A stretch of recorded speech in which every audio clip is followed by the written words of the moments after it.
저는 더불어민주당 서대문갑 국회의원 김동아입니다. 오늘 참석해 주신 분들 우선 먼저 소개해드리고자 합니다. 카이스트 졸업생을 대표해 함께 사건을 대응하고 있는 카이스트 재학생 졸업생 입틀막 공동대책위원장 김혜민님 참석하셨습니다. 그리고 입틀막 사건 실제 피해를 당하신 신민기 대책위원장님 참석하셨습니다. 다음으로 주지영 교수님 참석해 주셨습니다. 입장문 발표하겠습니다. 대통령 경호처 카이스트 입틀막 사건, 대통령 경호처에 무혐의 처분을 내린 경찰을 강력히 규탄한다. 안녕하십니까. 더불어민주당 국회의원 김동아입니다. 존경하는 국민 여러분, 이른바 카이스트 입틀막 사건을 기억하실 겁니다.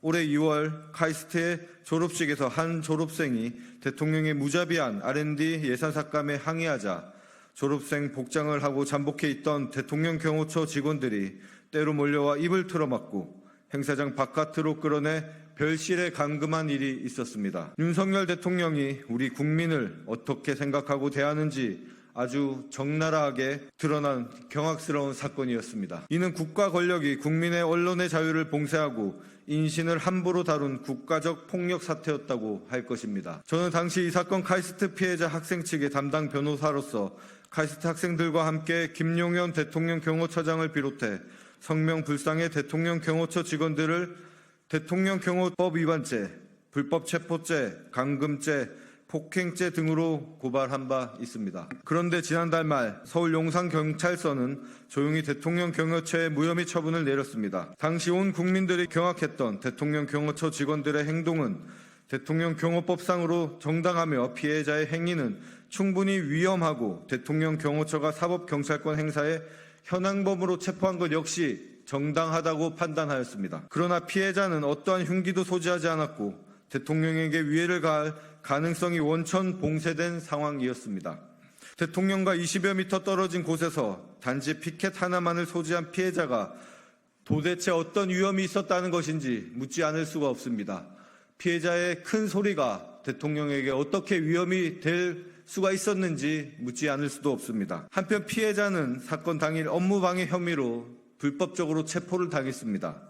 경찰은 이에 대해서도 피해자에 대한 업무방해죄에 대한 무혐의 처분을 내렸습니다. 수사심의위원회를 연 결과 업무방해에 이를 정도가 아니라고 판단한 것입니다. 그렇다면 도대체 경찰의 정확한 입장은 무엇입니까? 피해자의 행동이 처벌을 받을 만한 행동이 아니었다면 당일 경호처의 행동은 당연히 과잉 불법 체포였다고 볼 수밖에 없습니다. 그렇다면 그에 대한 응당한 처분이 있어야 하는 것이 마땅합니다. 하지만 경찰은 합당한 결론을 내리지도 않고 양쪽 모두에게 문제가 없다며 사건을 대충 무마하며 넘어가려고 하고 있습니다. 국민이 국가 권력이 자행한 폭력으로 피해를 당했음에도 국민에 대한 보호의 의무를 경찰 스스로 포기한 것이라고 볼 수밖에 없습니다. 경찰의 수사심의위원회가 피해자의 행위에 대해 무혐의 결론을 내린 만큼 윤석열 대통령은 대통령 경호처의 과잉 행위에 대해 인정하고 사과해야 합니다.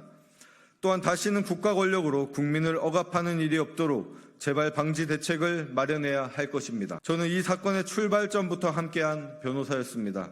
그리고 지금은 국민을 대표하는 한 명의 국회의원으로서 이번 사건의 정의롭고 공정하게 마무리될 수 있도록 피해자 측과 함께 행동할 것임을 다짐합니다. 2024년 6월 26일 국회의원 김동아.